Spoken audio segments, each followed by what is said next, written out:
Barrister Shamim Haider Patwari, আপনাকে স্বাগত জানাচ্ছি আমার আজকের পালস অফ পলিটিক্সে।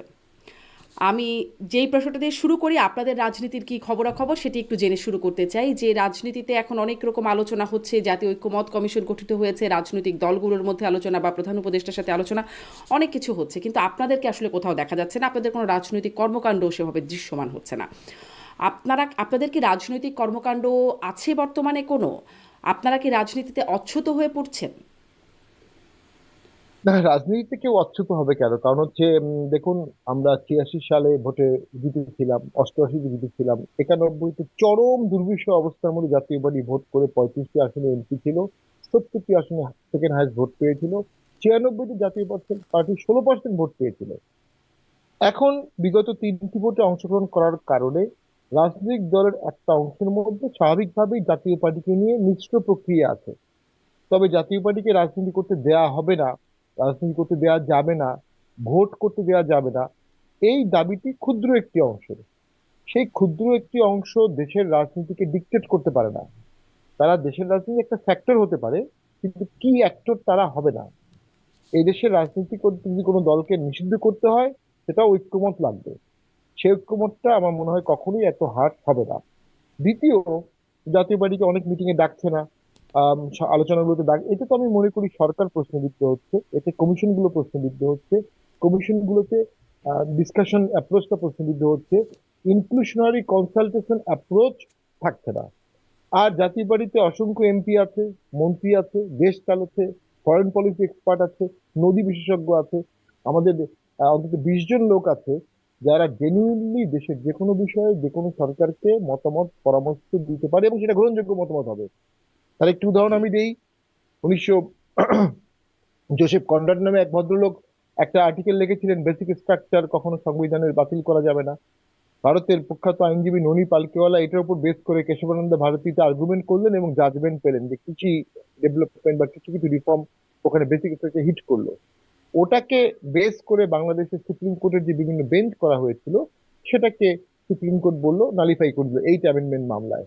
আজকে সেই কতদিন পরে, প্রায় 30-25 বছর পরে, আবার যারা জুডিশিয়াল রিফর্ম কমিশন যারা করেছেন, headed by mister justice Shah Abu Nayeem Mominur Rahman, উনি ক্যাটাগরিক্যালি অপিনিয়ন দিয়েছেন বাংলাদেশের প্রত্যেক ডিভিশনে একটি করে হাইকোর্টের স্থায়ী বেঞ্চ করতে হবে এবং এর জন্য প্রয়োজনীয় সংশোধন করতে হবে।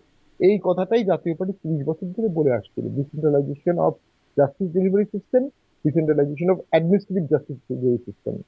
তাহলে জাতীয় পার্টির কথাগুলো ফলে যাচ্ছে, লেগে যাচ্ছে, কিন্তু জাতীয় পার্টিকে বসতে দেওয়া হচ্ছে না। বসতে না দেওয়ার আহ, বিষয়টি আমি মনে করি আহ, মোটেও গুরুত্বপূর্ণ না। জাতীয় পার্টির ভোট, জাতীয় পার্টির আবেগ, জাতীয় পার্টির সংগঠন এই ছোট্ট বিষয়ের উপর নির্ভর করে না। এতে সরকার বরঞ্চ সকলকে এক প্ল্যাটফর্মে কিন্তু না আপনাদেরও আনার বা একটা কর্মকাণ্ড দায় নিয়ে কোথায়? আপনাদেরও তো কোনো execute করছে। কর্মকাণ্ড দৃশ্যমান হ্যাঁ, হয় না। এক্ষেত্রে আমি আপনার সাথে একমত। আমাদের বড় বড় জনসভা করা প্রয়োজন, আমাদের বড় বড় জনমুখী কার্যক্রম করা প্রয়োজন, বন্যায় ত্রাণ দেওয়া, শীতে কম্বল দেওয়া, চিকিৎসা দেওয়া, মানুষের পাশে থাকা, মানুষের জন্য আন্দোলন করা, দাবি করা। তবে সেক্ষেত্রে আমাদের পার্টির চেয়ারম্যান, মহাসচিব এবং আরো অনেকের নামে অনেকগুলো মামলা হয়েছে। এই মামলাগুলো বেশিরভাগই খুব মিথ্যা অভিযোগ, মানে হুম। মামলার ভিত্তিতে আমি খুব ভিত্তি পাইনি, গল্পর্ত অভিযোগ। এই মামলা হওয়ার কারণেও স্বাভাবিকভাবেই তারা একটু দ্বিধাদ্বন্দ্বে আছে। যদিও আমাদের পার্টি অফিসে প্রোগ্রাম হচ্ছে, আমাদের বড় একটি ইফতার মাহফিল হলো, আমাদের 1লা জানুয়ারি আমরা ব্যাপক পরিসরে রংপুর, গাইবান্ধা, ঢাকায় ব্যাপক পরিসরে আমরা আমাদের প্রতিষ্ঠা বার্ষিকী করেছি। এর আগে 16 ডিসেম্বরে ফুল দেয়া, 21শে ফেব্রুয়ারি ফুল দেয়া, 14 ডিসেম্বরে ফুল দেয়া, এগুলো আমরা করেছি। জাতীয় পার্টি পিছিয়ে আছে এটা বলা যাবে না, তবে তীব্র গতিতে আগাচ্ছে অবশ্যই সেটা না। এই তীব্র গতিতে আগানোর জন্য আমরা দেখতে চাচ্ছি সামনের রাজনৈতিক প্রেক্ষাপট কি দাঁড়ায়। রাজনৈতিক প্রেক্ষাপট এই মুহূর্তে অত্যন্ত ঘোলাটে। সিনিয়র পলিটিশিয়ান, সিনিয়র সাংবাদিক, সিনিয়র পলিটিক্যাল অ্যানালিস্ট, তারা কেউ নেক্সট ফেজটাকে ঠিক ড্র করতে পারছে না। এতগুলো ডাইমেনশন তৈরি হচ্ছে, এতগুলো ইনসিডেন্ট হচ্ছে, এতগুলো পট পরিবর্তন হচ্ছে, কিন্তু এই যে আপনি পলিটিক্সটা বলছেন আমরা যে কেউ বুঝতে আপনারা অপেক্ষা করছেন সামনে রাজনৈতিক প্রেক্ষাপটটা কি দাঁড়ায়, মানে কিরকম আপনাদের হিসাব নিকাশ, কি হলে কি করবেন? না, সেরকম কোনো সিদ্ধান্ত অবশ্যই হয়নি। তবে ডেফিনেটলি যদি সকল দল মিলে অংশগ্রহণে একটি ভোট হয়, তাহলে এক ধরনের ভোট হবে, এক ধরনের গণতন্ত্র হবে, এক ধরনের রাজনীতি হবে। কিছু দলকে বাদ দিয়ে ভোট করা হয়, তখন সেখানে একটি বিরোধী অংশ, বিশাল অংশ ভোটের বাইরে থাকবে। তারা কন্টিনিউয়াস নতুন সরকারকে প্রেশার দেবে, ইন্টারন্যাশনাল প্রেশার আসবে। একতরফা ভোটের সরকারকে অনেক পৃথিবীর অনেক দেশ মেনে নেবে না। তখন স্বাভাবিকভাবে পলিটিক্সটা আরেক ডাইমেনশনে চলে যাবে। এই ডাইমেনশনের দোলাচলটা আম, আমরা দেখতে চাচ্ছি কোন দিকে যায়। আর দ্বিতীয় যেটি আমি বলবো, যে বাংলাদেশে অনেক ক্ষেত্রেই মবতন্ত্রটা এত বেড়ে গেছে, হুম। মবের দ্বারা সিদ্ধান্ত নেওয়া হচ্ছে, মব চাপিয়ে দিচ্ছে সিদ্ধান্ত দেওয়ার ক্ষেত্রে। ঠিক সেই জিনিসগুলোর ক্ষেত্রে মবকে নিয়ন্ত্রণ করতে না পারার একটা কনস্ট্যান্ট ব্যর্থতাই সরকারের আছে। সরকার যতই ডায়ালগ করুক, সরকার যতই ঐক্যমত কমিশন করুক, ঐক্যমত তো হয়নি। হুম। ঐক্যমত কাউকে বাদ দিয়ে কিভাবে হয়? ঐক্যমত সবাইকে সাথে নিয়ে যেটা, সেটাই ঐক্যমত। এটা অনেকের ঐক্যমত কমিশন হচ্ছে। জি। যেটি আপনি আমি মব মনে নিয়ে করি বলছেন আমরা। শামীম পাটোয়ারি, আমি মব নিয়ে আরেকটু বড় করেই কথা বলতে চাইবো। আপনারা, আমি একটু এই প্রশ্নটা যে মানে আওয়ামী লীগের যেটা আমরা দেখতে পাই, আওয়ামী লীগ একরকম, আওয়ামী লীগের যারা কর্মী সমর্থক নেতাকর্মী যারা দেশে আছে, দেশ থেকে পালিয়ে গেছেন মুখ চেনা অনেকেই, আর যারা আছেন দেশে তারাও নানান রকম হামলার শিকার হচ্ছেন, তাদের পরিবারও একরকম অনিশ্চয়তায় আছে, তাদের সয় সম্পত্তির উপরে মানে সেগুলো নিরাপদ না। আপনারা কি নিরাপদে আছেন দেশে, জাতীয় পার্টি যারা করছেন? দেখুন, আমরা ব্যাপক হামলার শিকার হয়েছি এমনটা আমরা বলবো না, তবে মানসিক ভাবে তো আমরা সকলেই একটা নিরাপত্তাহীনতায় আছি। মানসিক ভাবে আমরা, যেখানে ল অ্যান্ড অর্ডার খুব স্ট্রং না, পুলিশ দেখা যাচ্ছে না, যেখানে পুলিশ অনেক পরে যাচ্ছে, সেনাবাহিনী অনেক পরে যাচ্ছে, ঠিক পুরো দেশের মধ্যে যে নিরাপত্তার একটা চাদর ঠিক সেইভাবে দৃশ্যমান হচ্ছে না। তো সেক্ষেত্রে রাজনীতিবিদরা, আপনার স্বাধীনতা তো শুধু একটা কাগজে কলমের বিষয় না, এটা একটা উপলব্ধির বিষয়। Freedom of press include freedom of expression, freedom of thought and writing.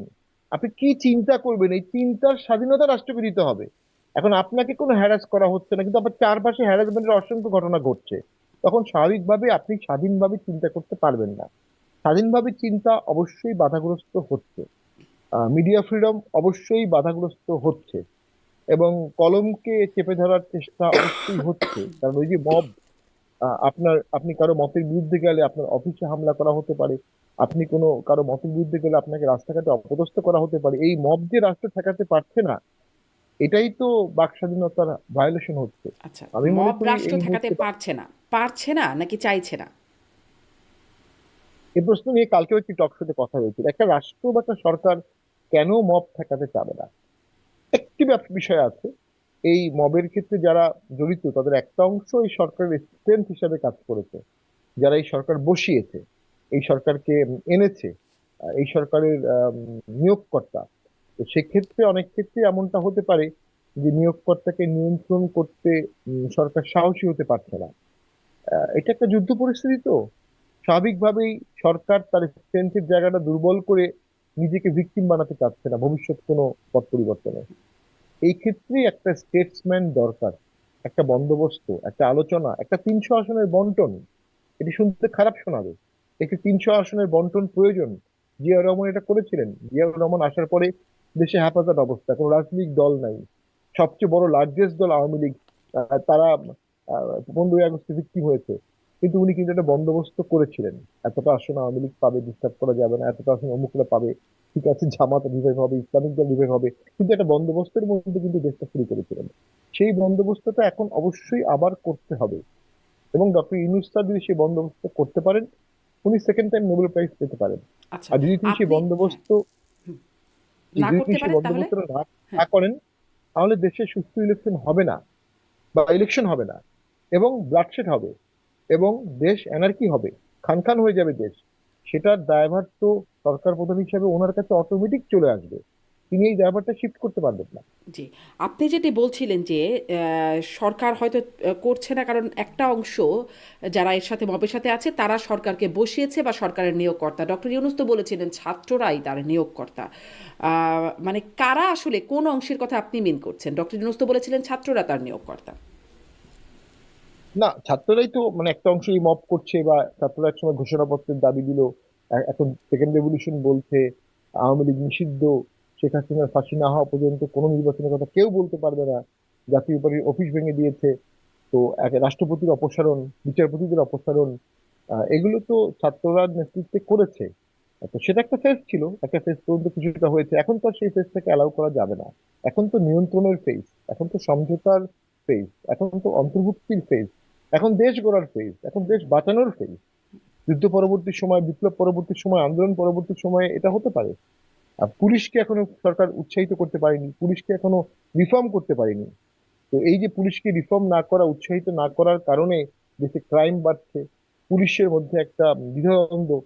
একটা সরকার 8 মাসে যদি এতটুকু করতে না পারে, তাহলে ইলেকশন করবে কিভাবে? 30,000 সেন্টারে ইলেকশন হবে, 30,000 সেন্টার।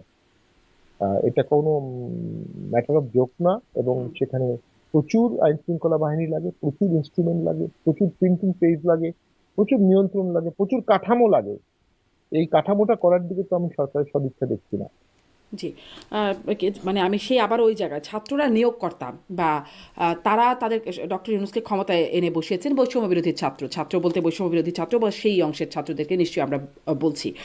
আহ, কিন্তু তারা তাদের নানান দাবি দেওয়ার কথা আপনি বলছিলেন, তারা বিচারপতিদের নামানো, তারা রাষ্ট্রপতির অপসারণ থেকে এই বিষয়গুলো তারা দাবি বা ঘোষণাপত্রের কথা এগুলো বলেছে। কিন্তু এছাড়াও ধরুন বইমেলায় গিয়ে স্টল বন্ধ করে দেয়া বা লালমাটিয়ায় দুই তরুণীকে সিগারেট খাচ্ছিল বলে তাদেরকে বেশ্যা বলা, তাদেরকে মারধর করা, এই যে ঘটনাগুলো ঘটছে বা মানে আরও যে ঘটনাগুলো ধরুন তানভীর ইমামের বাসায়, সাবেক এমপি তানভীর ইমামের বাসায় সেখানে গিয়ে তল্লাশির নামে লুটপাট করা, এই যে এই বিষয়গুলো, এগুলোতেও তো সরকারকে খুব খুব কি শক্ত অবস্থায় দেখছে নাকি সেটা জানি। না, খুব একটা শক্ত অবস্থায় সরকার এগুলো হ্যান্ডেল করতে পারছে না। but করতে পারছে না, কারণ ওই যে নিয়োগকর্তার সাথে সংযোগটার কারণে তারা পারছে না। একটা বাধ্যবাধকতার মধ্যে সরকার পড়ে গেছে, নিরপেক্ষ থাকতে পারছে না। সরকার নিরপেক্ষ থাকতে পারছে না। সরকার যখনই তসলিমা নাসরিনের বইয়ের বিরুদ্ধে একটা একটা গ্রুপ সেখানে মব করলো, অথবা সেখানে চিল্লাচিল্লি হইচই হলো, সরকার সেখানে আইন মাফিক কাজ করতে পারেনি। যদিও প্রধান উপদেষ্টা একটা বক্তব্য দিয়েছেন, নিন্দা হুম। প্রস্তাব করেছেন, কিন্তু তাৎক্ষণিক ব্যবস্থা নিতে পারেনি। এবং অন্য ঘটনাগুলোর ক্ষেত্রেও তাৎক্ষণিক ব্যবস্থা নিতে পারেনি, বন্ধ করতে পারছে না। এই যে বন্ধ করতে পারছে না, এই অমিশন, অন্যরা অমিশনের জন্য রেসপন্সিবল হয় না। আপনিও আইনের ছাত্রী, আপনি জানেন, কিন্তু সরকার কিন্তু অমিশনের জন্য রেসপন্সিবল হয়। হুম। প্রত্যেকটি ঘটনার নোটিং রিপোর্টিং হচ্ছে। হ্যাঁ, অনেকেই বলতে পারেন 17 বছরে এসব হয়েছে, 17 বছরের ঘটনা বেশি না এখনকার বেশি। এই তুলনামূলক বিচারে তো যাওয়া কোনো প্রয়োজন নাই। যেহেতু আগের সরকারের অনেক ভুল ছিল, এই জন্যই একটি বিপ্লবী সরকার আসছে, একটি নিরপেক্ষ সরকার আসছে। এই সরকার নিরপেক্ষতা দেখতে পারলো না। এই ছাত্রদের একটা অংশ বলল জাতীয় পার্টিকে ডাকা যাবে না, সরকার ডাকতে পারলো না। তারপরে সরকার কি ওই ছাত্রদের হাতে জিম্মি, অথবা ওই ছাত্রদেরকে ব্যবহার করছে? দুটো জিনিস হতে পারে। এক, সরকার জাতীয় পার্টিকে ডাকতে চায়নি, ছাত্রদের মাধ্যমে করিয়ে। আরেক হতে পারে ছাত্রদের কথা বলার সাথে সাথেই সরকার সেটা মেনে নিয়েছে। অর্থাৎ যেগুলো আপনার ফ্রেমে পড়ে যাচ্ছে আপনি হয়তো মেনে নিচ্ছেন। সমস্যাটা হচ্ছে কোথায়? দেশ তো চালাতে হচ্ছে সরকারকে, ভোট তো করতে হবে সরকারকে। এখন যদি নোবেল লরিয়েট একজন ব্যক্তি বাংলাদেশে ভোট করেন, যার কাছ থেকে অনেকে দীক্ষা লাভ করেন, এবং সেই ভোটটা একতরফা হয়, এটি তো তাকে কালিমালিপ্ত করবে। অথবা ভোটটা একতরফা হলো না, আইনত সকলের জন্য ওপেন থাকলো, কিন্তু প্ল্যাটফর্মটা লেভেল প্লেইং হলো না, তখন কি হবে? সেটাও তো তার জন্য কালিমালিপ্ত হবে। সেই জন্যই তো আলোচনা করতে হবে সকলকে নিয়ে খোলা মনে, এবং একটা চার্টার বলেন, একটা বন্দোবস্ত বলেন, একটা সেটেলমেন্ট বলেন, একটা সীমিত পরিসরে দলগুলোকে সুযোগ করে দেয়া, আওয়ামী লীগকে একটি রিফর্ম হয়ে আসা। কি রিফর্ম প্রয়োজন, ছাত্ররা কি রিফর্ম চাচ্ছে আওয়ামী লীগকে, ইউনূস সাহেব কি রিফর্ম চাচ্ছেন আওয়ামী লীগকে? আওয়ামী লীগকেও জনগণের পালস বুঝতে হবে। পালস অফ পলিটিক্স আপনার শো, আসলে পালস অফ পারসেপশন হচ্ছে আমাদের politics, pulse of people's mind হচ্ছে পলিটিক্স। তো সেটার মানে এই না যে সস্তা জনপ্রিয়তার মধ্যে যে আমরা সব ধুয়ে মুছে দেবো। যে বাংলাদেশের 70% বা 60% বা 51% লোক চাচ্ছে জাতীয় পার্টি রাজনীতি করবে না, অথবা আওয়ামী লীগ রাজনীতি করবে না, অথবা 51% লোক বললো যে সকল কালো লোককে মেরে ফেলো, সকল ওয়ান আইড লোককে দেশ থেকে বের করে দাও। ওটা তো গণতন্ত্র না। গণতন্ত্র মানে 1%-এর শাসন। গণতন্ত্র মানে 1%-এর সম্মান, বহুত্ববাদ, যেটা আপনার জার্মানিতে রাখতে পারেনি, ইটালিতে রাখতে পারেনি, সেকেন্ড ওয়ার নিয়ে হয়ে নিয়ে আসলো। শুধুমাত্র মাইনরিটি ভিউ প্রোটেকশন করতে পারেনি বলেই সেকেন্ড ওয়ার্ল্ড ওয়ার হয়েছে জার্মানিতে এবং ইটালি মিলে। এবং একইভাবে আরব বসন্তের পরে যতগুলো দেশ আছে, তিউনিসিয়া, সিরিয়া, লিবিয়া, মিশর, প্রত্যেকটি দেশ কেউ দাঁড়িয়ে এই বন্দোবস্তটা করতে পারেনি। মক্কা বিজয়ের পরে হযরত মুহাম্মদ ইসলাম প্রথম কাজ যেটি করলেন, যারা তাকে চরম নির্যাতন করেছেন, তিনি তাদেরকে কাছে টেনে তাদেরকে দিয়ে মক্কা শাসন করলেন। ফলে মক্কায় নবী করিম সাল্লাল্লাহু আলাইহি ওয়াসাল্লাম দখলের পরে আর কিছুদিনের মধ্যে আর কোনো বিধর্মী ছিল না, অটোমেটিক সবাই কনভার্সন হয়ে গেছে। কোনো ফোর্স কনভার্সন ছিল না, মক্কাতে কোনো ফোর্স কনভার্সন হয়নি। সেই আদর্শটা আমাদের দেশে বিজয়ী শক্তি গ্রহণ করলে দেশটি সার্ভাইভ হতো, এবং একটা লং মেয়াদে পলিটিক্যাল স্ট্যাবিলিটি দেশে আসতো। শান্তি কখনো স্ট্যাবিলিটি ছাড়া আসে না, টেকসই উন্নয়ন কখনো স্ট্যাবিলিটি ছাড়া আসে না। সেই স্ট্যাবিলিটি মানে আলোচনা, এবং আলোচনার মাধ্যমে একটা উইন উইন সিচুয়েশন সবার জন্য নিয়ে আসা। জি, সেখানে সে আপনি বলছেন যে অন্তর্ভুক্তিমূলক সেই জায়গাটা হচ্ছে না, সেই আলোচনার জায়গাগুলো বা সরকারের জায়গা থেকে। কিন্তু ব্যারিস্টার পাটোয়ারি, আবারও সেই প্রশ্ন, সরকার এই মব নিয়ন্ত্রণ করতে চাইছে না না পারছে না, এখানে একটু এই প্রসঙ্গটাও আপনাকে বলতে চাই যে ধরুন যখন এই লালমাটিয়ার 2 তরুণীর উপর হামলা, স্বরাষ্ট্র উপদেষ্টা বললেন যে সিগারেট, পাবলিকলি সিগারেট খাওয়া তো অপরাধ। 32 নম্বরে হামলা যখন হলো তখন আওয়ামী লীগের দোষের কোনো শেষ নাই বা দায়ের কোনো শেষ নাই, কিন্তু প্রধান উপদেষ্টা থেকে শুরু করে সরকারের পক্ষ থেকে বলা হলো এটি আসলে এই দায় শেখ হাসিনার। কিন্তু হামলা করা তো ইন্ডিভিজুয়াল একটা অপরাধ। এইরকম দায় ঠেলার জায়গাটি আসছে কেন? সেটা কি মানে সেই অবস্থাটাকে সরকারকে শক্ত একটা জায়গা দিচ্ছে? অন্যের উপর দায় দেয়া, অপরাধের তো একটা দায় অন্য কারোরও থাকে, এক হাতে তালি বাজেন আমরা তো বলেই থাকি, কিন্তু আর এক হাতের উপর দায় দেয়াটা সরকার কেন করছে? মাননীয় স্বরাষ্ট্র উপদেষ্টা উনি আইনের ভুল ব্যাখ্যা করেছেন। আমি তামাক নিয়ন্ত্রণ আইনের সাথে ওতপ্রোতভাবে জড়িত। বাংলাদেশে সিলেক্টিভ পাবলিক প্লেসে ধূমপান নিষিদ্ধ। তার মধ্যে রেস্টুরেন্ট আছে, হসপিটাল আছে, সরকারি অফিস আছে, ব্যাংক আছে, আরো কিছু অফিস আছে। কিন্তু এর বাইরে আপনার রাস্তাঘাটে ধূমপান এখনো আইনত নিষিদ্ধ হয়নি। এটা নিষিদ্ধ করার দাবি আমরা জানিয়েছি। যেমন ইংল্যান্ডে রাস্তাঘাটে ধূমপান নিষিদ্ধ, আপনি পার্কে ধূমপান করতে পারবেন না, রাস্তায় মোটরওয়ে কোথাও ধূমপান করতে পারবেন না। ইংল্যান্ডে সিলেক্টিভ কিছু জায়গায় আপনি ধূমপান করতে পারবেন, বাকি কোনো জায়গায় আপনি ধূমপান করতে পারবেন না। আর বাংলাদেশে সিলেক্টিভ কিছু জায়গায় ধূমপান করতে পারবেন না, বাকি জায়গায় করতে পারবেন। উনি আইনের ভুল ব্যাখ্যা করেছেন বিং হোম মিনিস্টার। তো এটা একটা বড় ইস্যু। আরেকটা হচ্ছে বিষয়টা খুবই সেন্সিটিভ, নারী স্বাধীনতা, নারীর চেতনা এর সাথে জড়িত ছিল। এই বিষয়ে তার অবশ্যই সতর্কভাবে কথা বলা উচিত ছিল। 5, 6, 7 তারিখে দেশে অনেক কিছু ঘটেছে। এখন ডক্টর ইউনূস স্যার লফুলি বলতে পারেন যে আমি শপথ নিয়েছি 8 তারিখে। 5, 6, 7 তারিখে যেটা ঘটেছে এটা আমার সরকারের অধীনস্থ না। কিন্তু 8ই আগস্টের পরের ঘটনাগুলো, ইনক্লুডিং ডেমোলিশন অফ 32 নম্বর বাসা, এটা তো ইউনিট গভর্নমেন্ট সরকারে থাকা অবস্থায় হয়েছে। সেটার আহ, দায় তো সরকার এড়াতে পারবে না, যদিও উনি নিন্দা জানিয়েছেন। আরেকটি হচ্ছে, এটি কিন্তু এক অর্থে শেখ হাসিনাকে একটা অস্ত্র তুলে দিয়েছে যে তিনি বাংলাদেশে আসলে ন্যায় বিচার পাবেন না, যেহেতু তার বাবার বাড়ি ঘুরিয়ে দেওয়া হয়েছে।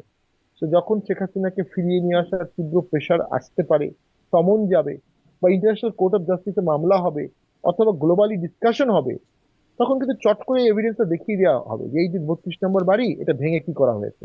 তো সেই দেশে আমি ন্যায় বিচার পাবো না, এই কথা বলার যুক্তির সুযোগটা এই মবরা ভেঙে এটা করে দিয়েছে। হুম, কিন্তু এই আরেকটি এই এই হচ্ছে, যে সুযোগ করে দেয়া, মানে এই সুযোগ করে দিয়ে তো সরকারের ক্ষতি হচ্ছে, সরকার কি সেটি বুঝতে পারছে না নাকি? মানে এখানেই একটা বেসিক প্রশ্ন, নাকি বুঝে শুনেও এতদিন ধরে কেন বুঝতে পারছে না? তারপরে এই প্রশ্নটিও তো আসছে যখন আসলে তৌহিদি জনতা নামে বিভিন্ন জায়গায় আক্রমণ করা হচ্ছে, নারীদের ক্রিকেট বন্ধ করে দেওয়া থেকে শোরুম উদ্বোধন করা, নায়িকা মডেল তাদেরকে এই কাজে তাদের বাধাগ্রস্ত করা, নাটক বন্ধ করে ইত্যাদি যে বিষয়গুলো, ছোট ছোট ঘটনাগুলো ঘটছে, লালন বানা বন্ধ করার মতো ঘটনা ঘটছে, এই জায়গাটিও তো প্রশ্নবিদ্ধ হচ্ছে যে মবের সাথে সাথে মৌলবাদের উত্থান হচ্ছে। তাহলে সরকারের আসলে লাভ কি হচ্ছে? সরকার কেন শক্ত এখানে হচ্ছে না? দেখুন, শেখ হাসিনা 16, 17 বছর থেকে তো একটা রিজিম ক্রিয়েট হয়ে গিয়েছিল। 3টি কনজিকিউটিভ ভোট বাংলাদেশে এর আগে, প্রশ্নবিদ্ধ ভোট এর আগে কেউ করার সাহস পায়নি বা কেউ করেনি। সেই ক্ষেত্রে যেটি ঘটেছে, এই রিজিমকে সরিয়ে দেওয়ার জন্য মাঠে রক্ত দিয়েছে ইসলামিস্টরা, এবং অ্যান্টি আওয়ামী বলয়টা তো একটা বিশাল বলয়।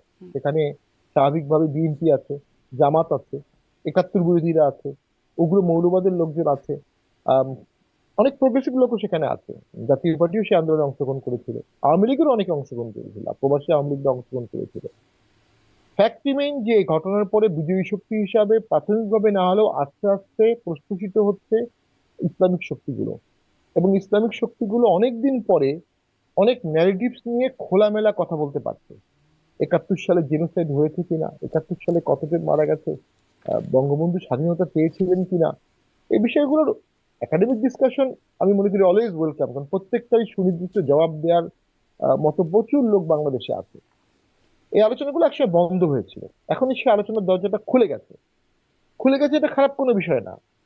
আলোচনা হবে, ডিসকাশন হবে, প্যানেল হবে, কিন্তু মতবাদ চাপিয়ে দেওয়ার প্রয়াসটা শুরু হয়ে গেছে। এই যে মতবাদ চাপিয়ে দেওয়ার প্রয়াসটা শুরু হয়েছে, এটি অত্যন্ত ডেঞ্জারাস। এই ডেঞ্জারাস মতবাদটার জন্য আমি মনে করি সরকারকে সতর্ক হতে হবে। এবং সরকার কেন সতর্ক হতে পারছে না? হুম। সরকার তো আর তথাকথিত প্রগতিশীল বা আওয়ামী লীগের সহযোগিতা পাচ্ছে না বা পাবে না। সরকার যাদের সহযোগিতা পেয়েছে পাচ্ছে, তাদেরকে বাধাগ্রস্ত করতে পারছে না। সরকারের প্রত্যেক সরকারের একটা স্ট্রেংথ থাকে। একটা সরকার একটা পলিটিক্যাল পার্টি থাকলে সে তার পলিটিক্যাল পার্টির উপর বেস করে। যেহেতু এই সরকারের কোনো পলিটিক্যাল পার্টি নাই, সেহেতু তারা পলিটিক্যাল পার্টি কোড করেনি বা করতে পারেনি এখনো সেভাবে। তারা এই অ্যান্টি আওয়ামী ফোর্স, এদের উপরই বেস করে টিকে আছে বা তাদের উপরই বেস করে থাকতে চাচ্ছে। তো স্বাভাবিকভাবে একটা পারস্পরিক নির্ভরশীলতা যখন থাকে, যখন পারস্পরিক বায়াসনেস চলে আসে, তখন ন্যায় বিচার প্রতিষ্ঠা করা যায় না, তখন নিরপেক্ষতা বজায় রাখা যায় না। জি। ওই জায়গাতে সরকার তীব্র দুর্বল হচ্ছে। আরেকটা জিনিস আমি সবসময় প্রথম থেকে বলে আসছিলাম, যে এই ধরনের একটা পরিস্থিতিতে প্রথমেই এমার্জেন্সি দিয়ে দেওয়া উচিত ছিল। 5 তারিখেই যে কোনো মূল্যে জানমালের রক্ষার জন্য। সেটি কেন দেওয়া হয়নি, আমি এটার কোনো উত্তর পাইনি। জি, আপনি বলছেন সরকার যেহেতু এখনো পলিটিক্যাল বা সরকারের কোনো পলিটিক্যাল পার্টি নেই, অনেকে বলছেন ছাত্রদের মানে সেই বৈষম্যবিরোধী ছাত্রদের যে নতুন রাজনৈতিক প্ল্যাটফর্ম জাতীয় নাগরিক পার্টি, সেটি পরোক্ষভাবে সেটির কাণ্ডারি ডক্টর ইউনূস। তিনি সুযোগ করে দিচ্ছেন, তিনি সহযোগিতা করছেন, তিনি উৎসাহ দিচ্ছেন। কিংস পার্টিও বলা হচ্ছে। আপনি কি এর সাথে একমত? না, বাংলাদেশে প্রধান উপদেষ্টা যদি কোনো নারী হতেন তাহলে কি এটা কুইন্স পার্টি বলা হতো? কিন্তু সেটা আমার মাঝে মধ্যে মাথায় আসে। আম, অবশ্যই এটা কিংস পার্টি, কোনো সন্দেহ নাই। কারণ হচ্ছে আমাদের যে ছাত্ররা মহান আন্দোলন করেছে, তারা একটা পলিটিক্যাল ট্রান্সফরমেশন পেতেই পারে। আমি সবসময় বলেছিলাম নতুন পার্টি করার থেকে তাদেরকে বিভিন্ন দলে ডেকে এনে বা তারা বিভিন্ন দলের সাথে সুসম্পর্ক রেখে তারা যদি জাতীয় পার্টি, বিএনপি, আওয়ামী লীগ, জামাতে ঢুকে এই 4টা দলকে নিয়ন্ত্রণ করতো, তাহলে দেশটা অন্যরকম হয়ে যেত। কিন্তু যখন আপনি নতুন দল করছেন, এই বিশাল স্টেজের অর্থ কোথা থেকে আসলো? সামনে দামি দামি সোফাগুলো, এটা ভাড়া কে দিল? আর ঢাকা শহরের রাস্তা বন্ধ করে মিটিং এর কালচার অনেক আগে বন্ধ হয়ে গিয়েছিল, এটা আবার ফিরিয়ে আনা হলো।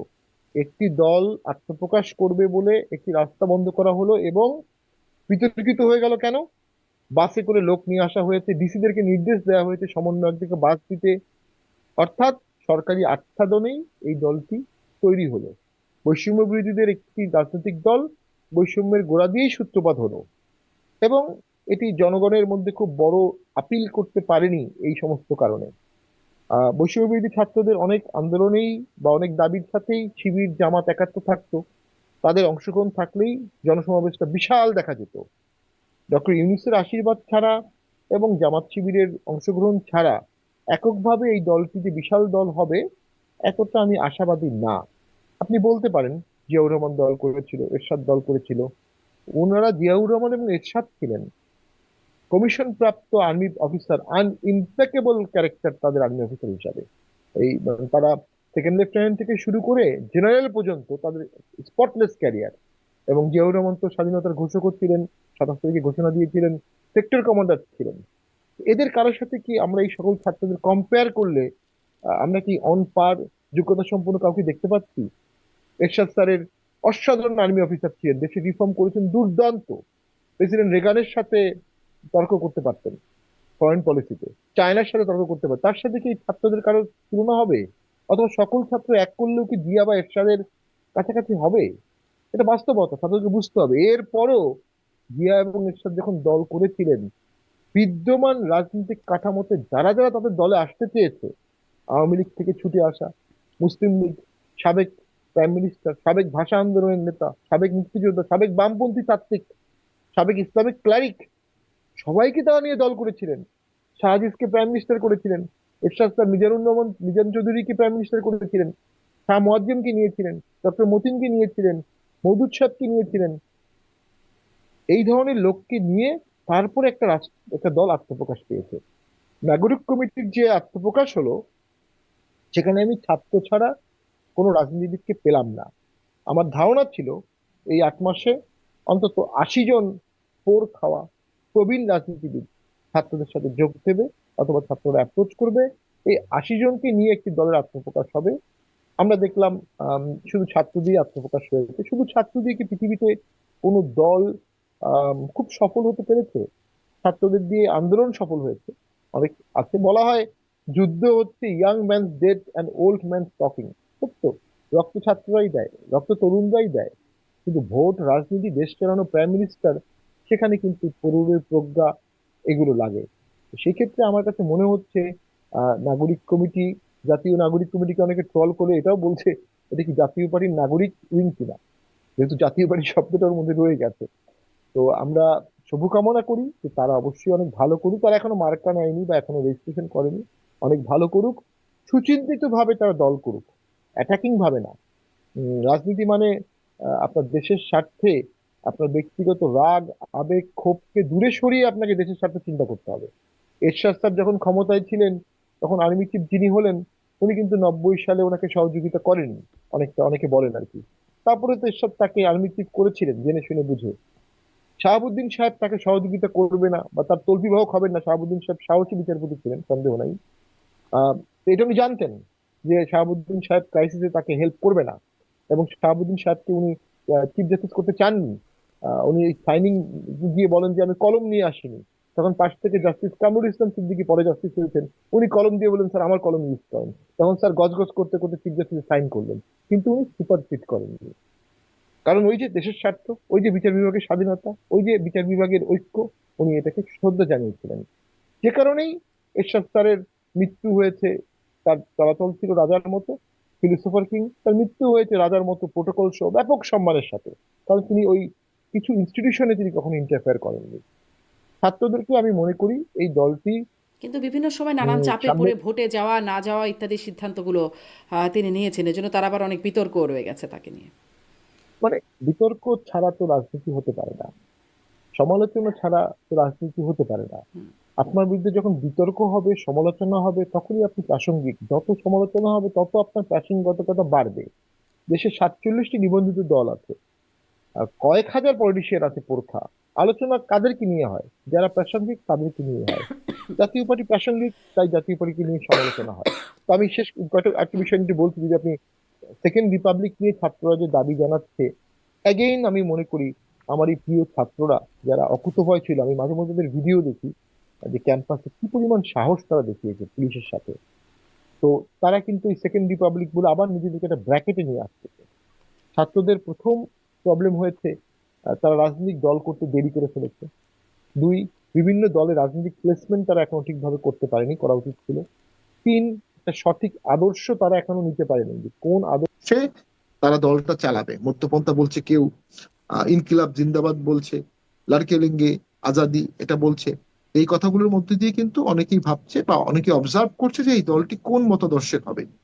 যখনই আপনি সেকেন্ড রিপাবলিক বললেন, তখনই আপনি 72-এর সংবিধান, স্বাধীনতার ঘোষণাপত্র, 71 পরবর্তী অংশটাকে আপনি কিন্তু বিতর্কিত করছেন বলে অনেকে মনে করছে। এই দুটোর মধ্যে কোনো সংঘর্ষ নাই, কিন্তু সেকেন্ড রিপাবলিক করার মতো যে প্রেক্ষাপট, সেটা অবশ্যই বাংলাদেশে এই মুহূর্তে হয়নি। আমরা বলতে পারি ইংল্যান্ডে টাইরান কিং চার্লস ছিলেন, জেমস ছিলেন। চার্লসকে এক্সিকিউট করার পরে তার ছেলেকে নেদারল্যান্ড থেকে নিয়ে আসা হলো। ছেলে এসে আবার শাসন করে তার একজন বাস্টার্ড সানকে আবার রাজা বানাতে ছিল, সেটা নিয়ে পার্লামেন্টে প্রচুর হইচই হলো। ক্রমওয়েলের সাথে তাদের যুদ্ধ হলো এর আগে। ক্রমওয়েল আবার আহ, সেই টাইরান কিং এর ছেলেকেই অ্যালাউ করতে বাধ্য হলেন। ক্রমওয়েলের লাশ উঠিয়ে আবার ফাঁসি দেওয়া হলো। কত কিছু ঘটনা ইংল্যান্ডে ঘটেছে, পট পরিবর্তন হয়েছে, কিন্তু সেকেন্ড রিপাবলিক প্রয়োজন হয়নি, আমি যে কথাটি বলছি। আর আমাদের এই ছাত্ররা বলছে যে সংবিধান নিয়ে স্বৈরতন্ত্রের ধারক বাহক, এটা আমি টোটালি এগ্রি করি না, একদমই না। সংবিধান আমাদের অত্যন্ত চমৎকার পিস অফ ইনস্ট্রুমেন্ট। আমাদের সংবিধান, এটা আওয়ামী লীগের ক্রেডিট না, এটা মুক্তিযুদ্ধ বা অন্য কিছু না, এটা আমাদের সংবিধান, আমরা সকলে মিলে তৈরি করেছি। এবং এই সংবিধানে হাত রেখেই বর্তমান সংসদ, বর্তমান সরকার শপথ নিয়েছেন। হুম। এই সংবিধানে হাত রেখেই যারা বাংলাদেশের অস্তিত্বকে একসময় অস্বীকার করতেন, জামাত ইসলামের শীর্ষ নেতারা, তারা কিন্তু এই সংবিধান শপথ নিয়ে মন্ত্রী হয়েছিলেন বিএনপির আমলে। তখন তাদের কাছে কখনো এই সংবিধানকে অপ্রাসঙ্গিক মনে হয়নি। হ্যাঁ, সংবিধানে যখন 15 অ্যামেন্ডমেন্ট করা হলো, তখন 13 অ্যামেন্ডমেন্ট বাদ দেওয়া হলো, কেয়ারটেকার গভর্নমেন্ট বাদ চলে গেল, তখন একটি সরকার নেক্সট ইলেকশনকে নিয়ন্ত্রণের একটা ক্ষমতা পেয়ে গেল। যখনই একটি সরকার নেক্সট ইলেকশনকে নিয়ন্ত্রণের ক্ষমতা পেয়ে গেল, সে সেই নিয়ন্ত্রণ দিয়ে অবৈধভাবে ইল্লিগালি বারবার ক্ষমতায় এসেছে। এটা ওই অ্যামেন্ডমেন্টের দোষ, ওই সংবিধানের দোষ না। আমেরিকাতে তো ছোট্ট একটি জি, সংবিধান, আমেরিকাতে তো সেটাও কোনো আবার বাতিল হয়ে গেছে।